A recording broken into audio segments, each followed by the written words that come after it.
dari sisi perdagangan atau regulasi ya untuk ekspor misalnya begitu. Apakah ada hambatan-hambatan Pak? Seperti apa sih artinya ya kita bicara soal perang dagang atau mungkin aturan-aturan tertentu terkait dengan kualitas dari biji kakao itu sendiri. Apakah ada standar-standar khusus Pak yang ditetapkan untuk di tingkat global agar bisa dipasarkan? Nah ini dengan kondisi harga sekarang bisa kami katakan bahwa persaingan di tingkat global untuk industri kakao ini semakin ketat gitu. Negara-negara lain juga mulai untuk masuk di dalam industri kakao ini. Sebagai contoh misalnya Filipina, Vietnam itu juga mulai menanam kakao. Pantai Gading yang dulu fokus pada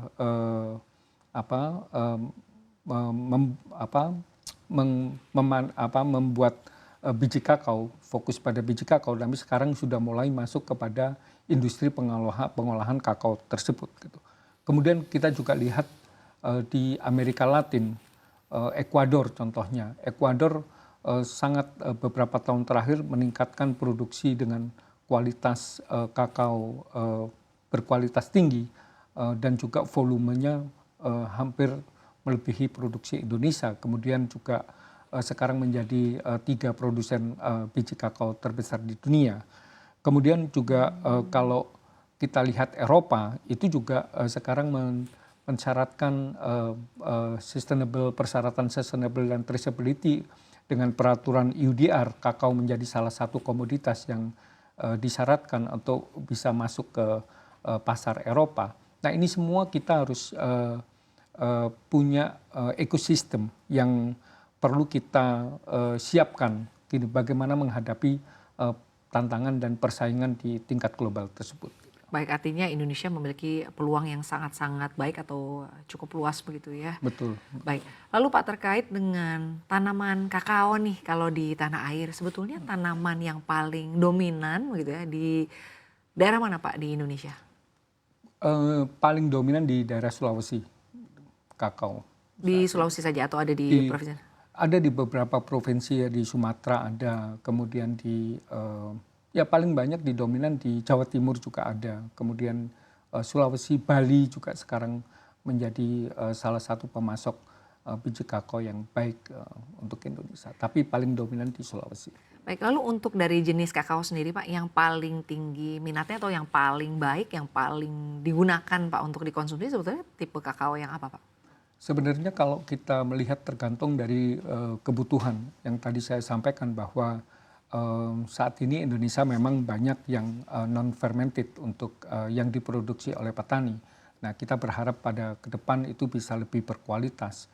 Kemudian sekarang ini craft dan artisan coklat di Indonesia, pemain-pemainnya generasi muda juga meningkat. Dan itu dibutuhkan biji coklat yang fermented. Nah itu sebenarnya itu jenis coklat-coklat yang dibutuhkan di Indonesia. Baik, artinya memang coklat-coklat yang kalau dari sisi kualitas kita nggak perlu khawatir lah Pak ya.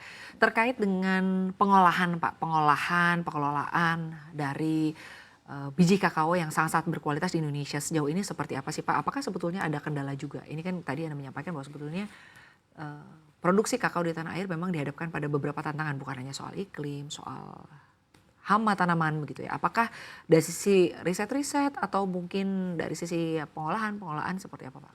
Kalau kita berbicara dari sisi hulu, tantangan itu di samping tadi kita berbicara tentang benih, penyakit, itu memang kita menghadapi tantangan misalnya tentang penyuluh gitu. Kita memang perlu penyuluh yang khusus tentang kakao. Kemudian juga petani memerlukan pupuk yang khusus untuk kakao. Saat ini pemerintah menyediakan pupuk subsidi untuk kakao. Nah ini kami berharap bahwa ini juga menjadi bisa kita hadapi tantangan ini, termasuk juga peraturan-peraturan teknis tentang benihnya, tentang penyuluhnya, tentang pupuk dan sebagainya gitu. Baik. Lalu Pak kita lihat ini kan pemerintah nampaknya juga cukup serius begitu ya untuk bisa mendorong kemajuan dari industri kakao. Nah kalau kita lihat pemerintah resmi membentuk BPDP yang kedepannya ini akan mengelola dana kakao, kelapa sawit dan juga ada beberapa jenis tanaman lain. Bagaimana Askindo melihat pemerintah yang kemudian membentuk badan BPDP ini? Kami Askindo menyambut baik inisiatif ini karena memang pada dasarnya pemerintah berusaha untuk meningkatkan produksi dan produktivitas kakao nasional dengan cara melalui pembentukan BPDP. Kami optimis bahwa dengan dukungan BPDP ini, bila keseluruhan program dapat dikelola dengan strategi yang tepat, kemudian akuntabilitas yang tinggi, ini akan menjadi lokomotif dari perbaikan kakao nasional. Jadi kami sangat terbuka, kami dengan senang hati dan sangat terbuka untuk berkolaborasi dan bersinergi dengan BPDP dan sebagai upaya bersama untuk mendukung pemerintah dalam meningkatkan produksi dan produktivitas kakao yang untuk bisa mengembalikan kejayaan kakao nasional ke depan. Baik, lalu dari Askindo sendiri melihat sejauh ini Pak, bagaimana peran pemerintah tentang upaya untuk bisa memajukan atau mungkin memasarkan ya produk-produk kakao dari tanah air, atau juga mungkin bisa dilihat sejauh ini regulasi-regulasi dan juga insentif-insentif seperti apa yang diberikan atau mungkin diharapkan oleh Askindo atau oleh para pelaku usaha di industri kakao ini?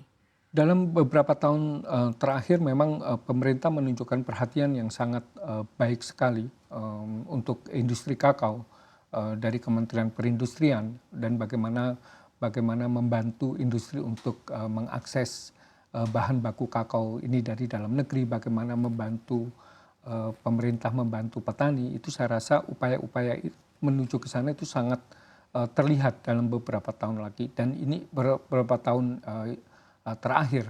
Nah ini menurut saya satu hal yang patut kami apresiasi, bahwa upaya pemerintah itu sudah cukup baik itu untuk menuju ke sana.